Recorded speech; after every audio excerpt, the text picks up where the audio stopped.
Bonjour, aujourd'hui nous allons commencer en fait un cours pour les débutants complets, ceux qui auraient pu trouver par exemple une guitare sous le sapin. Voilà, donc vous avez votre guitare, qu'est-ce que vous allez en faire? Donc je me propose en fait de vous faire une sorte de petit feuilleton, un petit peu comme si vous veniez chez moi prendre, je sais pas, un ou deux cours de guitare par semaine, et puis on va regarder ça tranquillement.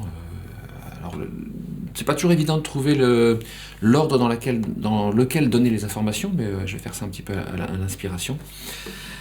Voilà, donc en fait, une guitare, qu'est-ce que c'est? C'est une boîte en bois avec des cordes. Les cordes, en fait, sont tendues et bloquées par deux extrémités, hein, ce qu'on appelle le chevalet, ici. Et ici, le pont, en fait, la tête. Au niveau de la tête, donc en fait, il y a un blocage ici, il y a une longueur de corde. Vous remarquez que les cordes, si vous pouvez les compter, il y en a 6, elles sont de plus en plus fines quand on va du haut vers le bas. Je parle en regardant ici, en fait. Donc la plus proche de moi est grosse, et la plus éloignée de moi est la plus fine.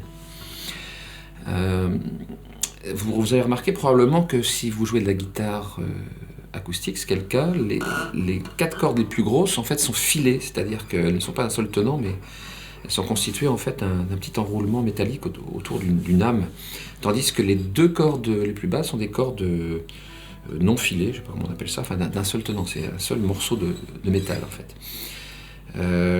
D'une guitare sur l'autre, enfin d'un jeu de cordes sur l'autre, éventuellement la troisième en partant du bas, ou la quatrième en partant de vous, celle-ci là, peut être soit filée, soit non, ça dépend des cas. Mais bon, peu importe. Donc cette corde, en fait, c'est en la faisant vibrer que vous allez générer un son. D'accord, le son en question est amplifié par la caisse de la guitare, ou éventuellement des systèmes électroniques si ça existe. Pour une guitare électroacoustique comme celle-ci, il y a des capteurs dans le chevalet.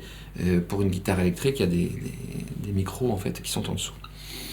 L'idée en fait du jeu de la guitare, c'est donc de faire vibrer les cordes, et qu'évidemment si on les vibrait comme ça, sans mettre la main gauche sur le corde, on aurait ce qu'on appelle une corde à vide.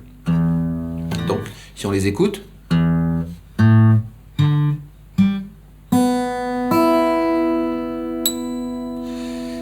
pour régler le son de base, en fait, on a des systèmes de clés ici qui permettent de gérer la tension de la corde. Parce que vous voyez, si vous la soulevez ici, elle est bien tendue. Et que si je tourne en fait cette mécanique, hein, c'est ce qu'on appelle quelquefois une clé, eh bien je modifie cette tension, donc la note. Donc par exemple, si je la détends, la fréquence diminue, en fait la note descend. Si je la remonte, la note devient de plus en plus aiguë. Autrement dit, ce qu'on appelle accorder une guitare, c'est trouver la bonne tension pour chacune des cordes. Alors, en fait, pour ceux qui démarrent la guitare, souvent, déjà le fait d'accorder la guitare est une difficulté. Donc, il existe 2 possibilités. Soit vous trouvez quelqu'un dans votre entourage qui sait accorder la guitare, il va le faire pour vous. Soit éventuellement vous l'amenez au magasin où vous l'avez acheté pour qu'il vous l'accorde le temps de démarrer. Soit vous achetez des appareils électroniques. Je vais considérer que dans un premier temps, parce que là on peut y passer déjà pas mal de temps rien pour l'accordage, votre guitare est accordée ou à peu près accordée, hein. Donc d'ailleurs la mienne n'est pas super juste, les cordes sont un peu usées. Mais peu importe, pour l'instant on va considérer que la guitare est à peu près accordée. Voilà, parce qu'il faut se donner des approximations quand on commence. Voilà, donc l'idée consiste à faire vibrer la corde. Donc pour faire vibrer la corde, si vous êtes droitier, c'est la main droite qui va s'en occuper. En gros, 3 écoles pour faire vibrer la corde. Soit on utilise donc les mains nues, c'est-à-dire vous allez utiliser donc l'extrémité de vos doigts, voire éventuellement les ongles ici pour faire vibrer la corde. Si vous êtes les guitaristes classiques par exemple utilisent énormément les ongles, ce qu'on appelle le finger picking en folk aussi. Il y a différents cas de figure, soit on utilise le gras du doigt ici, le pouce ou les doigts, il y a plein de variantes. En tout cas c'est une possibilité, le jeu au doigt. Deuxième possibilité, vous utilisez ce qu'on appelle un médiator. Médiator, c'est un petit morceau de plastique. Alors, il en existe des variantes en bois ou en métal, ou en minéral, je veux dire, mais bon, c'est assez rare. La plupart du temps, c'est du plastique. Ça a ce genre de forme avec un pointu. En principe, on joue avec le pointu et on le tient ici, soit du bout des doigts, ici, soit mieux comme ça. Donc, la tenue du médiator elle-même, c'est un sujet d'étude à part entière. vous cassez pas trop la tête. Si vous jouez au médiator, vous trouvez un médiator dans un magasin et vous le tenez comme vous pouvez pour l'instant. Faire gratter les cordes. Vous voyez que ça donne un son un peu plus aigu. Et vous remarquerez également qu'on a un son plus dur. Si on se rapproche du chevalet, et un peu plus doux, un peu plus flûté si on s'en éloigne. Troisième cas, plus marginal, des onglets. Donc ici j'ai un onglet de pouce, hein, c'est une sorte de médiator en fait, mais qui peut s'engager sur le pouce ici. Il en existe également pour mettre au bout des doigts, alors ça je l'ai pas, ça peut être utile pour...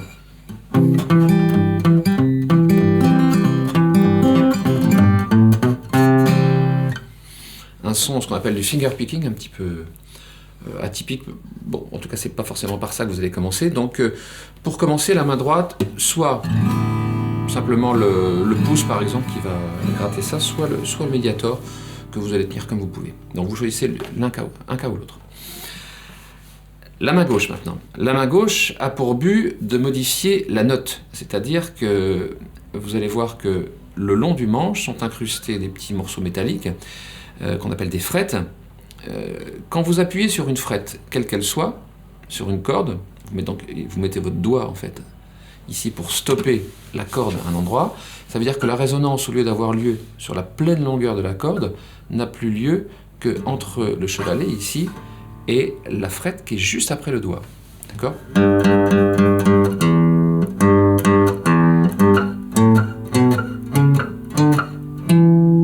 D'accord ? Donc c'est le choix de la case où vous appuyez qui détermine quelle est la frette qui bloque la corde. Remarquez que sur une guitare, vous avez un certain nombre, c'est pas toujours le cas, mais pratiquement toujours, est-ce que vous les voyez ici, vous avez des systèmes de points le long du manche qui vous donnent un repère visuel des cases sur lesquelles vous allez appuyer vos doigts. En général, vous en avez un ici, alors c'est pas le cas sur cette guitare, est-ce qu'on va bien le voir, voilà. Ici il y a un point, mais souvent sur plein de guitares, il va y avoir deux points. C'est ce qu'on appelle l'octave, puisque c'est une case qui va permettre d'obtenir, en fait en physique on va dire que ça va être une fréquence double, on va appeler ça la note octave. Note octave, ça veut dire qu'en gros, dans le solfège, ce dont on ne va pas trop parler pour l'instant, ne vous inquiétez pas, c'est une note qui va porter le même nom. Donc par exemple, ça c'est un Mi, et ça c'est un autre Mi, à l'octave. D'accord ? Remarquez éventuellement, si vous êtes curieux de ça, c'est que le fait d'appuyer sur cette case fait qu'on vient diviser la longueur de la corde vibrante par deux. C'est donc la moitié de la longueur ici, par rapport à la pleine longueur de la corde.